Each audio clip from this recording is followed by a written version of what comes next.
Assalamualaikum warahmatullahi wabarakatuh. Anak-anakku, kita ketemu lagi di pembelajaran komputer akuntansi Mayop untuk perusahaan jasa. Pertemuan kali ini merupakan bagian yang kelima. Dari pertemuan kita yang lalu, kita sudah membahas tentang siklus akuntansi perusahaan jasa. Tahap demi tahap sudah kita lalui, dan tahap yang kita lalui adalah tahap pencatatan serta penggolongan, tahap pengikhtisaran, dari bukti transaksi sampai neraca saldo, setelah penutupan sampai kertas kerja sudah kita bahas pada pertemuan yang lalu. Adapun pertemuan kali ini kita akan membahas tahap yang terakhir adalah tahap pelaporan, di mana tentunya kalian sudah memahami betul ketika pembelajaran kalian di kelas 10 ya tentang siklus akuntansi. Mudah-mudahan pembelajaran kali ini dapat menambah pengetahuan kalian tentang siklus akuntansi, terutama tadi tahap pencatatan, penggolongan, tahap pengikhtisaran, dan tahap pelaporan. Anak-anakku, tahap laporan ini merupakan salah satu tahapan inti daripada penyusunan akuntansi, ya, di mana tahap pelaporan ini merupakan tahap yang sangat dinanti-nantikan oleh pengguna laporan keuangan sebuah perusahaan. Tentunya kita pahami tahap laporan ini terdiri dari beberapa laporan, diantaranya laporan neraca atau keuangan perusahaan, laporan laba rugi, laporan perubahan modal, dan nanti ada tambahannya lagi yaitu laporan arus kas. Baik, kita lihat anak-anakku, kita lihat di sini tentang tahap pelaporan. Tahap pelaporan keuangan ini merupakan yang terakhir dari tahap siklus akuntansi. Pembuatan laporan keuangan tersebut berdasarkan pada hasil analisis pada kedua tahap sebelumnya, yaitu tahap pencatatan dan tahap pengikhtisaran. Nah, untuk lebih jelasnya, berikut tahap dari tahapan pelaporan. Yang pertama adalah laporan yang dihasilkan pada tahap pelaporan ini, yaitu adalah laporan neraca. Tentunya kalian sudah pahami apa itu laporan neraca, yaitu adalah laporan keuangan yang menunjukkan posisi aset atau harta atau aktiva, liabilities atau hutang atau kewajiban, dan juga equity adalah modal. Jadi kalau kita ingin melihat posisi keuangan sebuah perusahaan dari tahun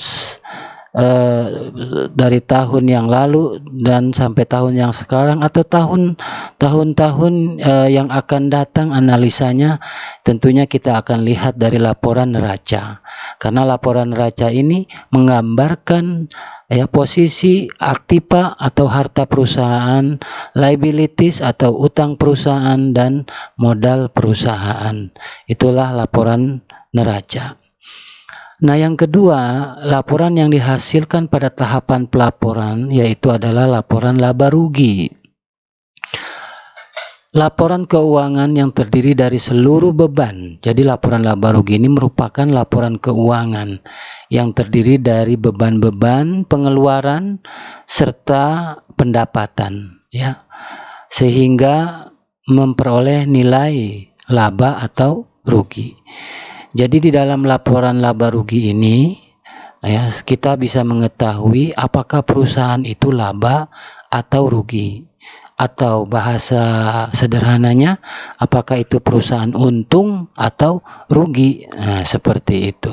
Jadi di dalam laporan laba rugi ini terdiri dari pendapatan dikurangi dengan seluruh beban.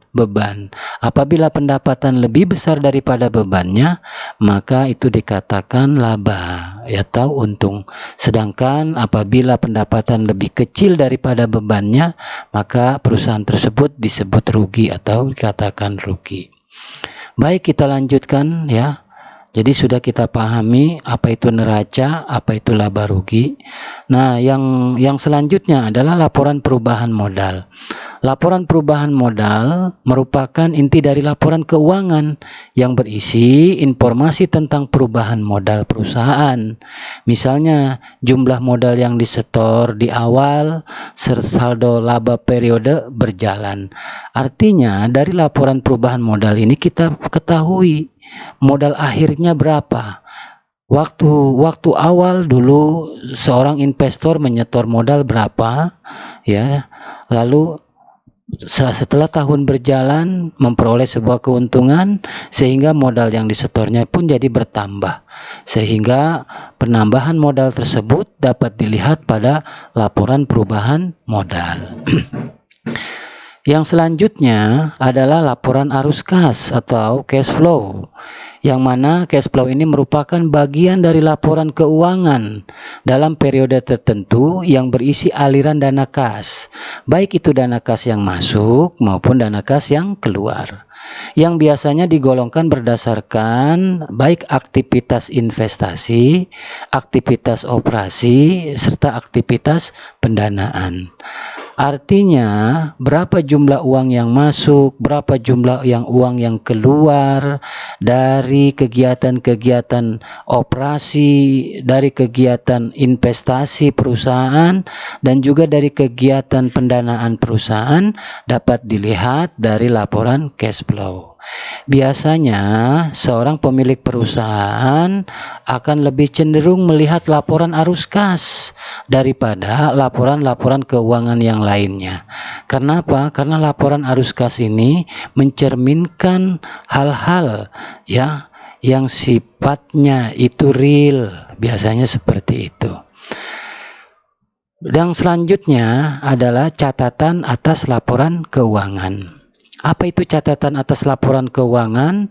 Yaitu laporan tambahan yang berisi catatan informasi yang lebih detail tentang akun tertentu sehingga memberikan nilai yang lebih komprehensif dari suatu laporan finansial perusahaan.